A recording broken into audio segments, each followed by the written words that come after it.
the secrets to aging backwards, and what you can do now to turn back the clock. We're cracking the code for aging. Plus, the dish crew is serving up It's almost like a party in my mouth. the ooeyest, gooeyest, cheesiest, mouth-watering meals. Everybody grab a corner. We're gonna pull apart. Coming up next.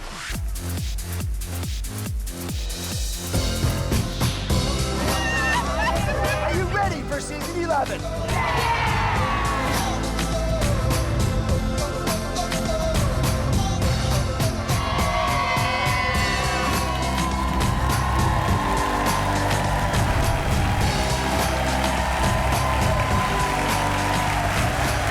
All year long, we're going to be bringing you news from the front lines of the war on Alzheimer's disease. And today, breaking news on a nasal spray researchers say could improve symptoms in the brain. But first, on a personal note, a few weeks ago, I made a tough decision to share my own family's connection to the disease. And I still cannot believe the response.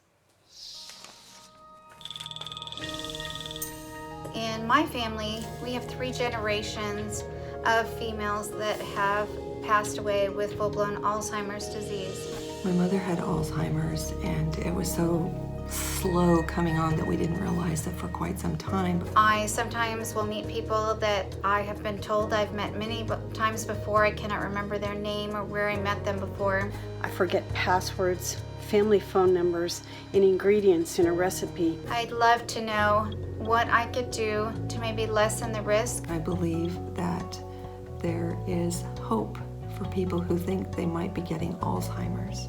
A cure would be great, but will it come in time to improve the quality of my life?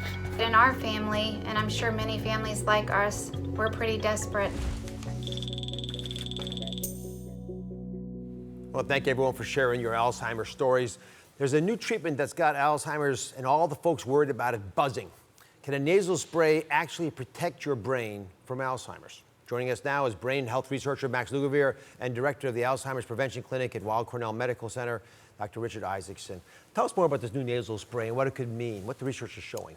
So most people don't realize, but the metabolism in the body, when someone eats sugar, something gets secreted. It's called insulin. You may have heard about insulin. It's a hormone. And you secrete insulin, the body does that, and it breaks down the sugar. But there's a side effect to that, and that's inflammation. And inflammation in the body is like pressing fast forward button on amyloid, the bad stuff in the brain. So if we can inhale a very specific type of insulin to fight that amyloid and to reduce that inflammation, we can protect against Alzheimer's disease. Do folks with diabetes have more Alzheimer's? Believe it or not, Oz, people with diabetes have more than twice the risk of Alzheimer's disease. So it's super important. Get your blood pressure checked, get your blood sugar checked, get your cholesterol checked, and if you have any of these risk factors, fight them to reduce your risk. So Max, what does it mean? This idea zeroes in on a concept you've been sharing with me for quite a while now, which is there's a diabetes-Alzheimer's connection. Yeah, I mean, a growing number of researchers and clinicians alike are now beginning to refer to Alzheimer's disease as type 3 diabetes, a form of diabetes of the brain. And as Dr. Isaacson mentioned, when you have type 2 diabetes, which, I mean, you've shared statistics many times on this show, I mean, your risk for developing Alzheimer's disease increases anywhere between 2 and 4-fold. So the diseases are intricately connected, and though we're still trying to unravel exactly, how they're connected, this insulin link is very interesting, and it offers, I think, a clue as to what might be a potential cause for Alzheimer's disease. So Max, let me show you everyone the theory behind this insulin nasal spray. So in a healthy brain, as Max was pointing out, right, insulin is important in preventing those harmful plaques. I'll put them up in here. They look like that. Those harmful plaques that are associated with Alzheimer's, right? But when your brain does not respond properly to insulin, like in diabetes, this is what happens, that plaque begins to accumulate and builds up into dangerous amounts, blocking these different neurons, these different nerves. So with the new nasal spray, the idea is you put the spray up your nose, right, you squeeze it, and scientists think that once the insulin gets shot up into the brain, right, that insulin will help the brain fight off the bad plaques. So these plaques will melt away, ultimately helping you defend against Alzheimer's because now the neurons can talk to each other again. All that sap gets pulled away. Now, Dr. Isaacson, this is not the same insulin that we're talking about when we give people injections for their diabetes. No, we don't want anyone at home going and trying to, put their insulin up their nose. That's not it at all. It hurts with the needle. It's Oh, tough. forget about it. Let's skip that. But someone can grab the bull by the horns, and they can eat less bad sugars and processed foods. They can take their insulin or diabetes medicines as directed by their doctor. But in the future, one day, I hope that we're going to have an easy way to get the insulin in the brain to fight the plaques and fight Alzheimer's disease. And you're optimistic there's new research going on, continuing right now to prevent Alzheimer's. Give us one action step. You're on the cutting edge. What should we all do to starting today? Number one, get out of your comfort zone. Learn something new, a new language, a musical instrument. You know, maybe Max, I can drag you to a sports game. Max loves sports, he loves baseball. Get him a haircut first. You're gonna come to a Yankees game with me. We're gonna take the stairs, we're gonna go all the way up to the 400s, we're gonna get exercise, and we're gonna socialize, because socialization, exercise, and learning something new is great for the brain. All right, so I want you all to follow Dr. Isaacson's advice. I want you to stop, snap, and share this action step. I'm gonna do it too. Get your phones out, take a picture of it. Ready? Get out of your comfort zone. Now, do something new. It's good for your brain, and you'll remember having done it. Send the reminder once you take the picture to your friends. I'll send mine to my kids as soon as we get off the air. I'll be right back.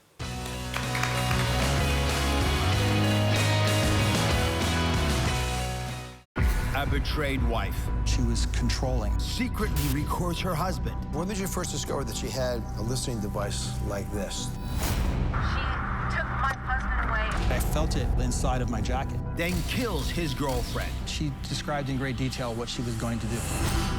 before killing herself. I'll always remember that day. I'm just never going to leave. All New Oz. That's coming up tomorrow.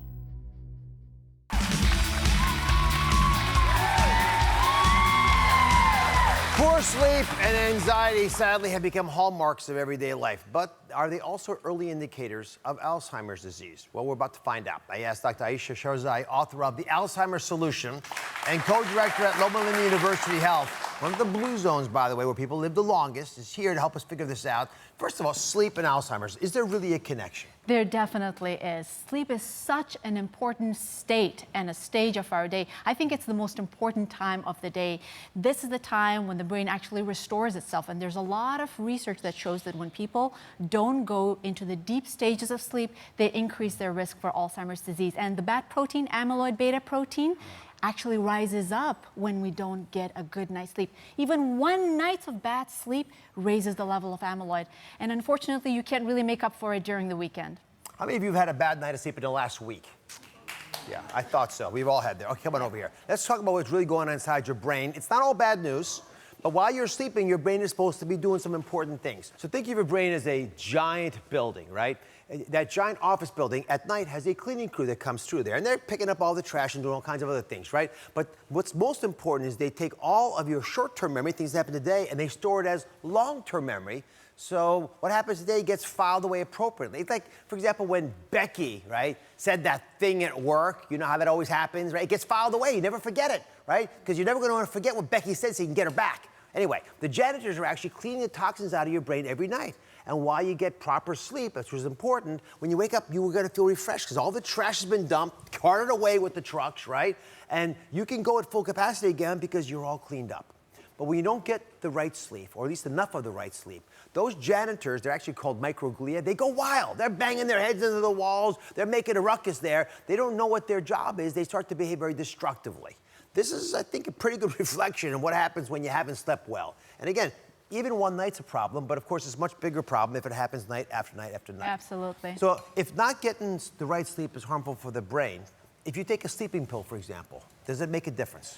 Short term, I think sleeping pills are okay. I mean, a lot of people have sleeping problems, but it should never be used as a long-term solution because sleeping pills can actually damage the deeper stages of sleep. And they've done studies on it. People actually taking long-term sleep medication have a higher risk for developing Alzheimer's disease. Yeah, and how early does the sleep problem start in your life? Does it vary? So it can actually start decades before the manifestation of the disease. So it can be a contributor. It can also be a sign of Alzheimer's disease as well. And they go hand in hand. Bad sleep, more pathology of Alzheimer's disease. More pathology of Alzheimer's disease, bad sleep. So there's a very close relationship between the two. So the good news is that there's evidence showing if we improve our sleep, it could help prevent the disease that we all fear most, Alzheimer's. So we've got a quick Oz Show quiz for you. You can take right now to determine your sleep efficiency. They're all yes or no questions. Just keep track of how many yeses you have, right? Do you not feel refreshed after sleeping 8 hours in a night? Again, yes or no, pretty straightforward. Do you have a confused body clock? Sometimes sleep during the daylight hours and you're wide awake at night. Everything's flip-flop, right? Yes or no. Do you find yourself frequently snoring? You might want to ask the person next to you if that question is yes or no. How many of you wake up many times in the night? And again, the question here, yes or no. And are you getting less than 7 hours of sleep a night? Yes or no. And finally, have you worked the graveyard shift for more than a year? Yes or no. If you answered yes to 3 or more of these questions, you may want to start improving your brain health. How about the anxiety connection to Alzheimer's? How big a deal is that? Oh, there is a huge connection between anxiety and disruption of the normal mechanisms of brain function. So when we're anxious or when we are stressed, the bad type of stress, not the good stress where we actually put ourselves in, it's ours.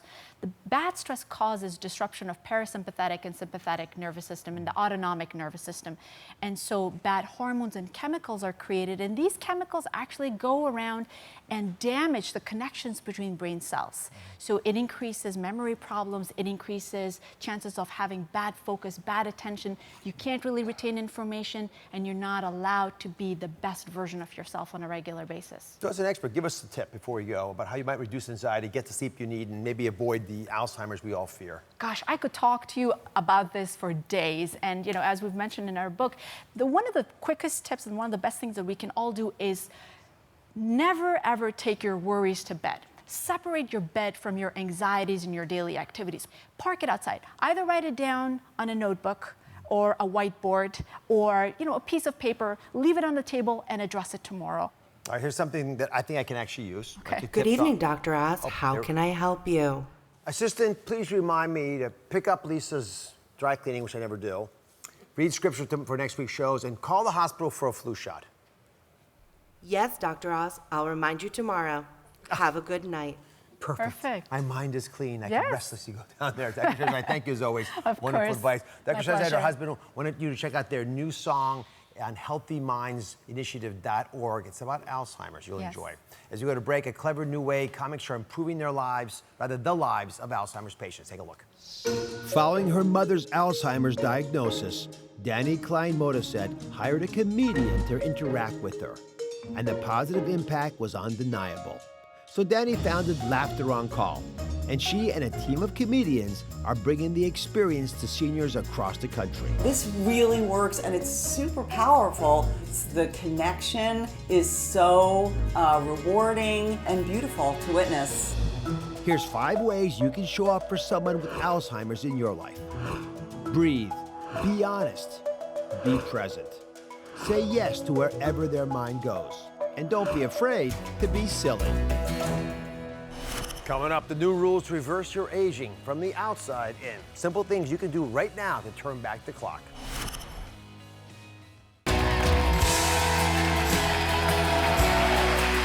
Everybody dreams of reversing the aging process, the ability to feel and look younger with each year, even though you're growing older. While we all tend to believe that getting older means declining, self-proclaimed biohacker Dave Asprey's got a very different idea. The guy that got America putting butter in their coffee is here to give us 3 ways, he says, that help reverse the aging process. Please welcome the ultimate biohacker, my good friend, Dave Asprey.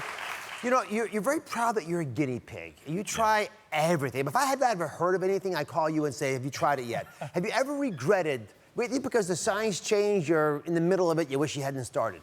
In my 20s, I was really heavy and my gut was bad, really bad. So nothing worked that was supposed to work, and I bought this electrical pill from Russia. It didn't even have writing in English on it, and you swallow it, and it's supposed to shock your intestines. God. And it got stuck right here, so for 2 hours, I was kicking like this. And I was kind of scared, so I hopped around like this until it moved. Don't do that. I'm sorry, how did it actually, if I can ask, electrical shocks coming out of this, how did it actually come out from the bottom? Number 2. The way you'd expect. It was a little pill, but... It wasn't shocking you on the way out? I did the whole time. It was just not a good idea. Let's go back to when you were in your 20s. I've got a picture that I've seen before that everyone should see of you. It's very different, Dave Asprey. What were you thinking? What were you feeling? I know you said you actually, at that young age, felt old. When I was 14, I went to the doctor because my knees hurt when I played soccer. And I came out with a diagnosis of arthritis. Like, that's for old people, and I'm a teenager. What's going on? But by the time I was 26, I had less testosterone and more estrogen than my mom. And I started to have brain fog to the point that I bought disability insurance because I can't remember what's going on here. And the lab test said high risk of stroke and heart attack. And I'm starting to think I'm old, and I'm not even 30. And it was scary, and I felt like I was losing control. That's what my life was like. That's what made me so passionate about living a long time and not getting old as I age. So to that point, Dave's got a new book called Superhuman. It's articulating his belief that we could all live to age 180 by hacking our body. And you're going to go first, right? So I hope you all have 401ks out there because you need bigger retirement packages, right? It's a big promise. Why 180 and what's the big change? I mean, our known life expectancy now is maybe 120, and that's very few of us getting even close. So we know we can do 120. What I'm counting on is that in the next 100 years, we're going to be able to do 50% better. And now we understand what's making us old for the first time ever, so now we can hack it.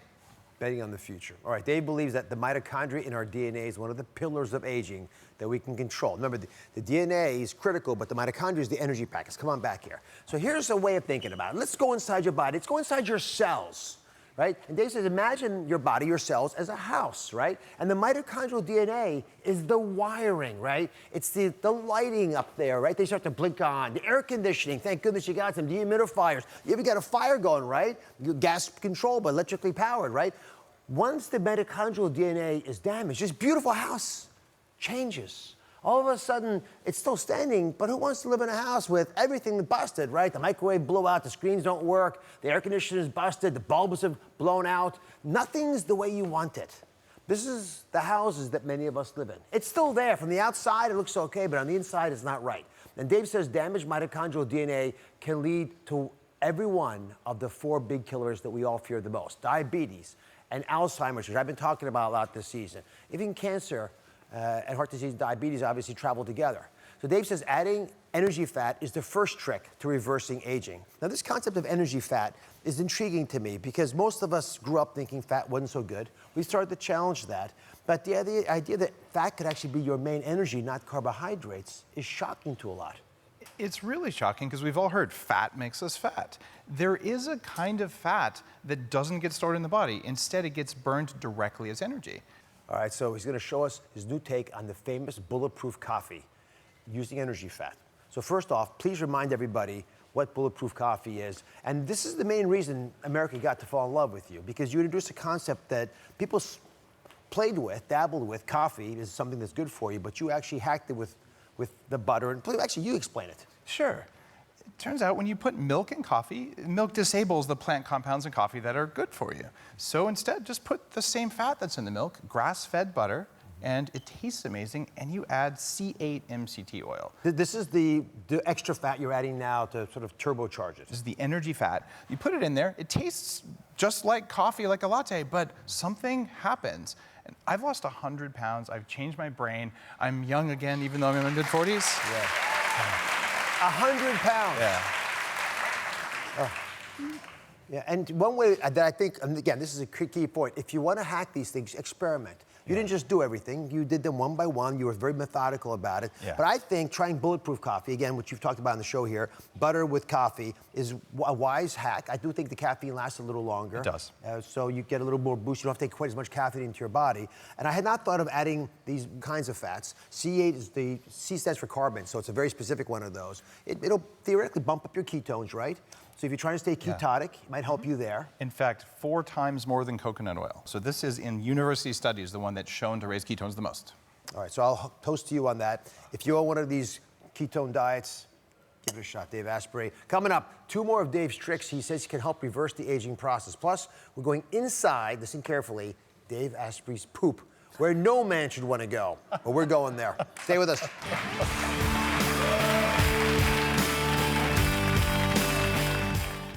An Oz skincare investigation. We go undercover. This one says it works in a week. And what we found will shock you. You don't know what you're putting on your face. All new Oz. That's coming up on Friday.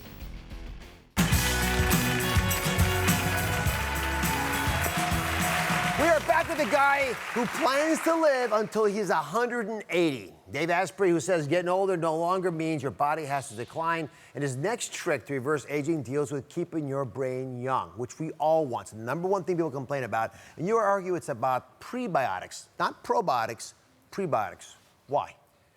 All sorts of new studies are showing that it's how you feed the bacteria in your gut that determines which ones you'll have and whether you have old people bacteria or young people bacteria.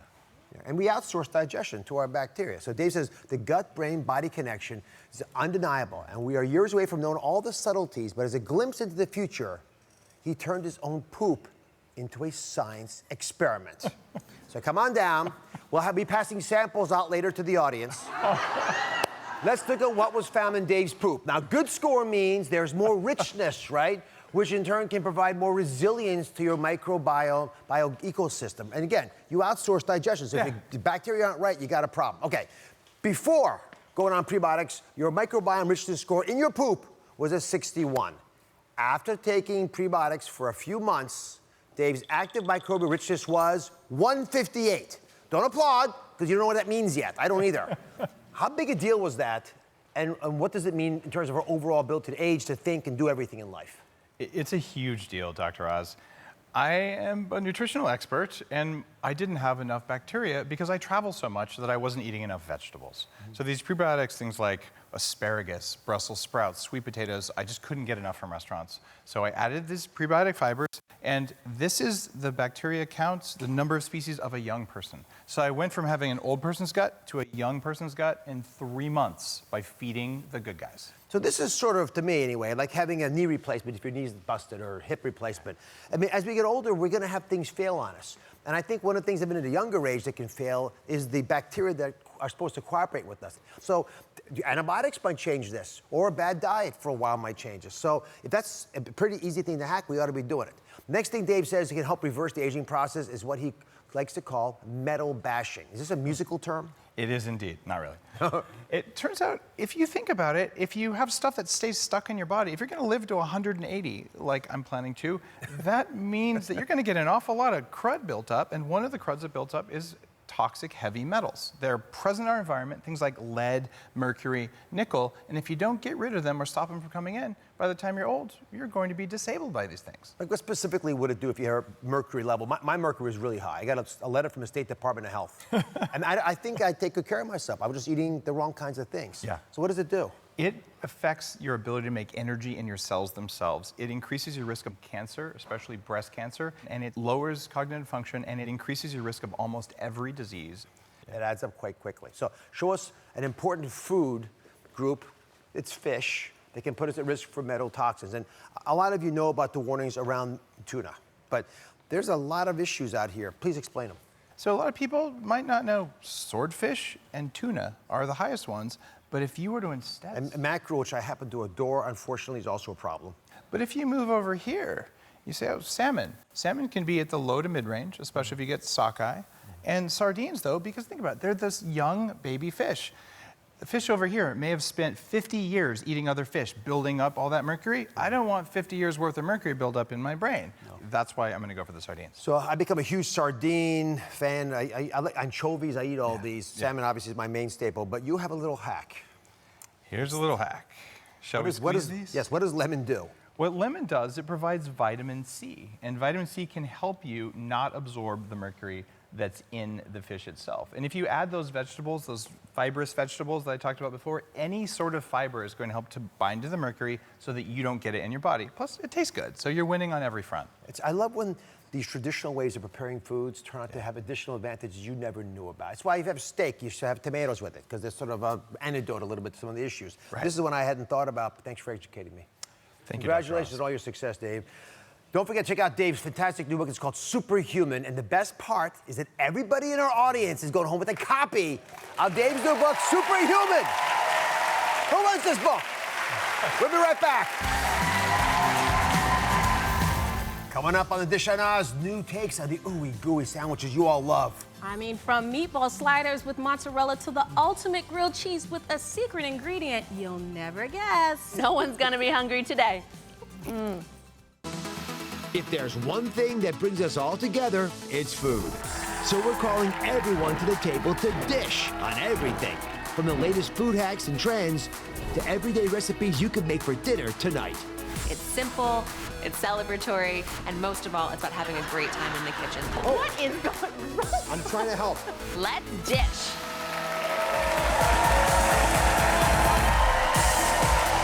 Oh my goodness! We're back with the dish on Oz, and today, look what they're doing. They're bringing you a new twist on the hot, cheesy sandwiches you love. Oh, can I help at least? This is unbelievable. Daphne, what are you dishing? What is this thing?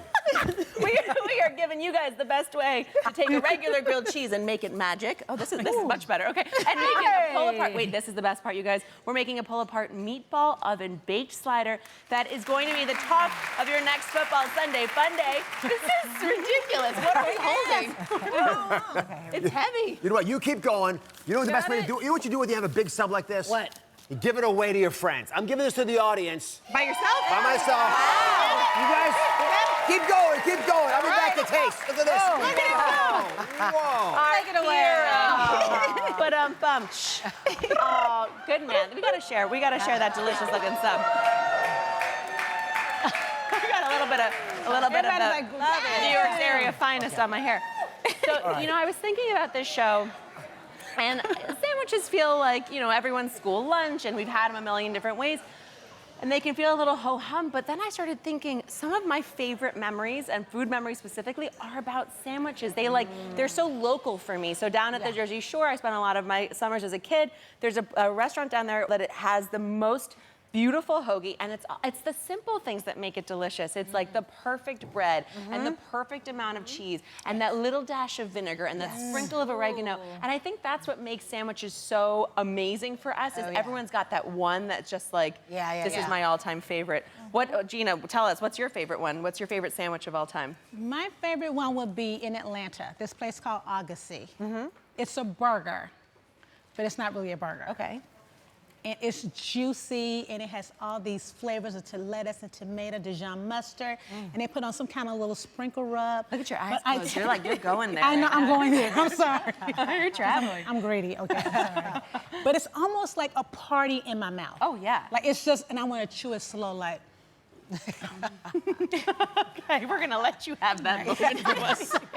Vanessa, what about you? Well, What's you're your right favorite? about like seasons and stuff, like summertime lobster rolls, the best bread. Yes. Yeah, clam buttered boats. roll has to be a buttered roll. Clam boats from Howard Johnson's back in the day. Anybody remember it? Howard Johnson's, we're talking, or even our Friendlies back in the day, clam boats, yeah. But don't you, this is what I love. There's an art form to the perfect sandwich, and everyone has, you think it's a simple thing. You think it's 2 slices of bread with a bunch of stuff in the middle. It's not. It's our personalities on toast. So Jamika, I know that. Since you're our science major over here, tell us about the scientific formula behind a perfect Sammy sensational sandwich. Oh yes, I have studied long and I have studied hard to get this perfect sandwich for you all, okay? Because it is all about the bread. I mean, come on, it's raining bread out here, y'all. Hallelujah. Good foundation. My dreams have come true. It's all about the bread. And if you have like a wet filling, like a chicken salad or egg salad, you want to toast the bun. So that way you gotta have a little space there so that the bread won't get soggy, because you don't want that soggy bread. Who wants a sandwich with soggy bread? Nope.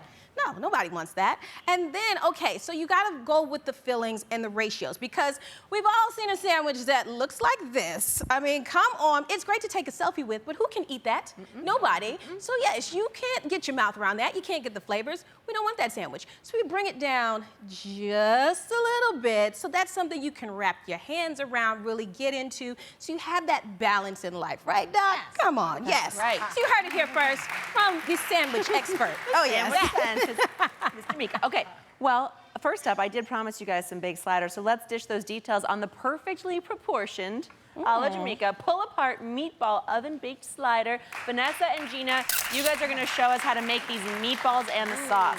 We've got equal amounts of pork and beef, and these are garlic and onion sautéed together in olive oil. Yum, yum, yum. Good start. And then we have breadcrumbs and milk, equal proportions, that are soaked together, so it's nice and soft. One of the best tricks for a juicy, tender meatball. You gotta have that. With the milk and the breadcrumbs, okay? And we're gonna add in 1 egg.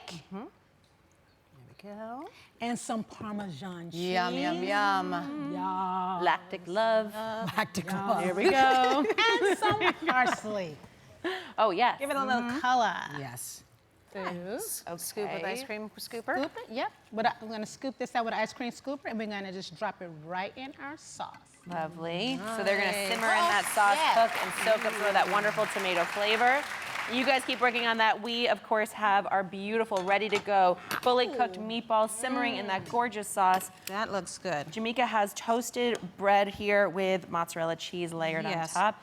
So it has a nice little barrier. Shingled. Yes, so we have the shingled cheese on there, nice little barrier, so it won't completely soak into the bread, but the cheese all beautifully melts with that hot meatball and sauce. You know, I think this is one of the best tricks, actually, is to have that cheese as a barrier for the bread, because you're absolutely right. It does make it so that you get that little bit of saucy action without losing the crunch and texture of your bread. I'm gonna keep cheese in here, a little Parmesan. Oh, yes. And then you put another slice of cheesy love on top. And then? Oh, yes. And then I have the top of the bun here, and it's just been toasted and brushed with a little garlic butter. Oh, gosh, this is so... I So can't it's even like talk. a garlic knot plus a meatball sauce. Yes. Nice and garlicky and toasty on top. Don't say we never did anything for you. Oh my goodness. Okay, I'm going into the oven. This is just gonna need to toast, so about 20 minutes, 15, 20 minutes. Just so the cheese melts and everything comes together. Check That's it. this out. Oh, here she is. Stay there. Hang on, let me get my hot mitts on here. Bring it out. Get you a bring it nice out. hot one here. Ooh, Bring it. come Bring on. it out. Bring it out. Bring We it got out. a football Bring it out. party Bring it coming out. up. This is happening in your house. Oh, yes. Oh, yes. Even I can smell this. Yes. Oh, my goodness. Let me put it right here, and then let's bring it over here so we can all pull Everybody apart. follows Come on you. now, Want come your on beer? now, guys. Everyone will follow wherever Yes. that sandwich Guys, goes. the Look at that. smell coming off of this little bad boy. Oh, Cheers to the beer. Okay, come. Everybody grab a corner. We're going to pull apart. Ready? Everybody grab a corner. I'll go over here. 4 corners for 5 friends. Here we go. Let's go. 1, 2, 3, pull. Yes. Oh, look at that. Everybody got a meatball. Oh, Yes. look at that cheesy pull. Yum, yum, yum. Come on. And everybody's got a meatball of love. Oh. Yes.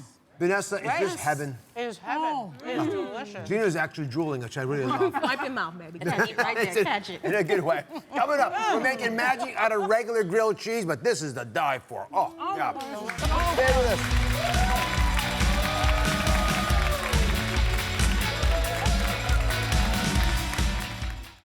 An Oz skincare investigation. We go undercover. This one says it works in a week. And what we found will shock you. You don't know what you're putting on your face. All new Oz. That's coming up on Friday. We're back with the Dish Shot Eye. It's a big sandwich show today. I'm grating cheese because Vanessa Williams and Daphne are taking regular grilled cheese and they're making it magic. So, Dish Rory, what's going on over there? Grilled cheese, you guys. Vanessa and I are going to dish the details on one of my all-time favorite grilled cheeses. It's grilled cheese with roasted cauliflower and caramelized onion and a spicy mayo, and it's kind of the bomb diggity. Okay, so It's very curious, huh? I see that coming. I really love a grilled cheese, and I was looking for a way to make one that was a little bit. This ain't your kids' grilled cheese. This is an adult grilled cheese. It's delicious. Okay, so Vanessa is caramelizing some onions over here, and part of, I think, creating this glorious sandwich is building that flavor layer by layer, so you can see how deeply golden brown we made these onions, and that is just all about cooking them low and slow. That looks gorgeous. And one little sneaky tip.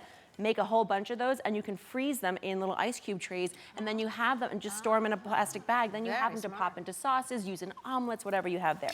Okay, so the next trick is to roast up some cauliflower florets. So you know what? You want to be careful. This is the one sort of tricky piece. I make a flat side by cutting off some of that stem, and then I'm just going to work like my way here, making sort of half-inch thick slices. You want to make sure that core stays intact, so you get nice little thin layers like this. Lay those out on your Perfect for a sheet. sandwich. Look at that. Ooh, it looks like a pretty little brain. There you go. Come on, oil. Ooh, yeah, girl. There we go. There we go. Okay, a little sprinkle of olive oil here. I like to cook with olive oil when I'm roasting my veggies like this, a nice little healthy fat, and they give it such great color. Little sprinkle of salt. And that, hey Vanessa, will you throw that in the I oven will for put me, it please? in, yes, the oven. Thank you. So just keep an eye on that. You want it nice golden brown. Let that cauliflower roast all the way through. And then, ladies, you've got my spicy mayo over here. So I'm just gonna use regular mayo. You can make it yourself if you feel like it. Jalapeno what Jamika has, and then some grated garlic. Fine dice on that jalapeno. Oh yes, I was up all night. Oh, beautiful. Look at that. Thank you so much. Okay. And some garlic. That for me. Yep, so give that a quick mix together. And this is, again, part of that simple sandwich, but making it elevated, is a little bit of flavor like this. This kind of condiment goes a long way. Beautiful. Thank you so much. There you go. Okay, so I added that mayo. Now a little bit of that caramelized onion, if you would, please. Absolutely. Yeah, don't be stingy. We love that. stingy. Sweet, delicious, little boost of flavor. Oh, yes. There we go. Oh, yes. Perfectly cooked. Beautiful. I'm going with, now here's one of my tricks. I go cheese first, then I go with a layer of that, already you guys, already, already, and then I go cheese again, because you want it to be sticky. Cheese is your glue. You want it to hold the bread together. And as that cheese melts, it's going to hold on to a little bit of fresh, peppery arugula. Love arugula. Now, because I don't believe in undressed greens, a little bit of olive oil right on that arugula and a little bit of salt right on top of here. Yum. Throw some for Elijah. Okay, now put that top right on here. And now here's one last trick for your gorgeous grilled cheese. Vanessa has it going here. Yeah. Put a little butter in your pan, let that melt before you add your bread. Here we go. Give it a flip. Oh, look at that one. Make enough for your friends, you guys. There we And if you go. make a whole big batch, you can keep them warm in a 300-degree oven until you're ready to eat with all your buddies. Now, here's the thing. You want to make sure to see this gorgeous golden brown color. That's going to take 4 to 6 minutes, and until that cheese is nice and melty, that's when you know it's done. We are going to take a taste of this. Not yet. I'm going to make you wait for just 1 second. Now, I shared with you my all-time favorite grilled cheese. I want to hear what's your favorite grilled cheese, Vanessa? I would say growing up, the American cheese. Classic. And I used to put a little bit of bacon and sliced tomatoes in it. that's So the a bite fun would like meal. squish in my mouth, but also have the bacon salt. It was delicious. Oh, delicious. Loved that it. sounds And so crispy good. bread. Nice. Nice. Well, our test kitchen, because we put this to the test, you guys, ranked the best cheeses for grilled cheese sandwiches. Are you guys ready to hear these results? Yes. Absolutely. Yes. Well, number 1 was American. Yes. I think so. Sometimes you just want that perfect classic. That's it's so it. good. American, white bread. Number 2, you guys, medium cheddar. I think this makes sense. I'm curious what the chefs think too, because it's like, it's that little bit of pepperiness without overwhelming the whole sandwich. Right. It still melts really beautifully. Is that anyone else's favorite around here? I love mild cheddar. I think that's my favorite. Yeah, it's a good flavor. Yes, and it gives it a nice pull away too. A really nice You pull. got to have a cheese beard going on if you have this. Oh, yeah. Yes, you got to have the string. That's the satisfaction. Yes, that pull away. Yes. Number 3, get this, Gruyere.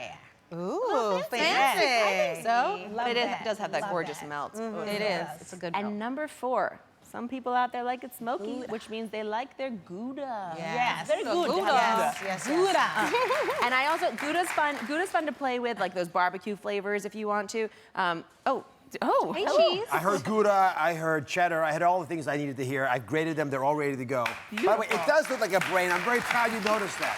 Across there. See, I listened. All right, since you don't get to taste it yet, when we come back, we're going to do that, but we're also going to try all the magical grilled cheese we're making today. Plus, we're going to reveal my hack for everyone who's on the keto diet, who misses the ooey gooey goodness of grilled cheese, because there's a solution out there. Stay with us. Nobody's left out.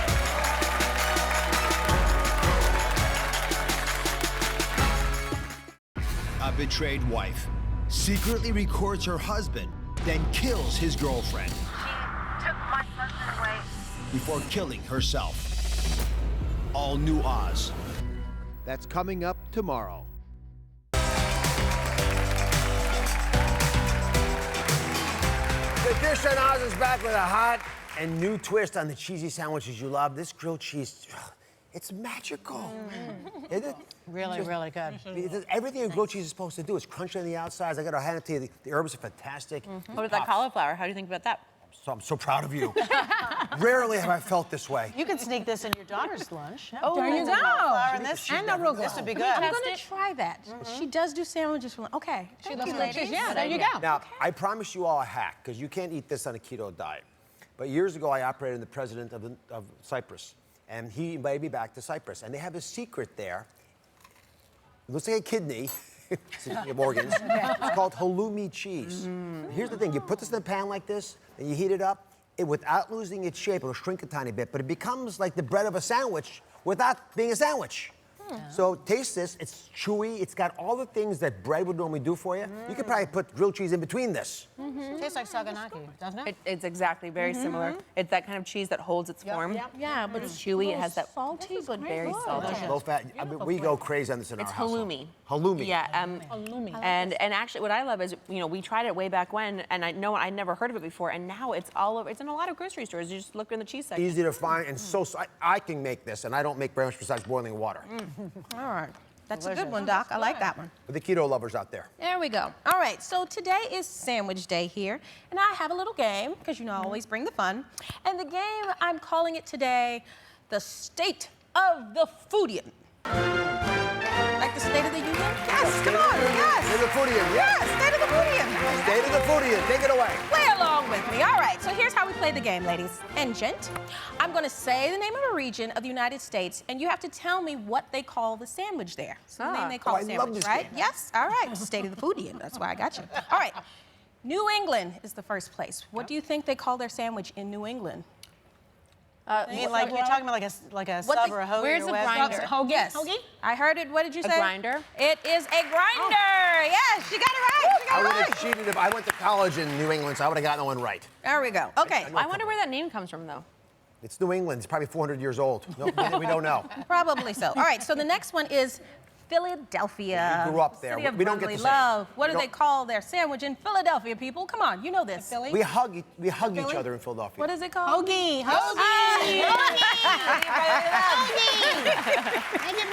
And of course, All right. Now, Yes. you all have to get this right. All of us have to get this right. What do they call it in New York? What do they call their sandwich in New York?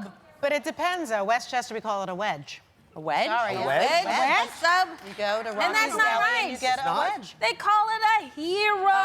hero. Come on, a hero. Oh, in New York, everyone comes to New York. We have every name for it. Yes, all right, hero. Okay, the next one, the Gulf Coast. What do they call a sandwich of the Gulf Coast? A po' boy?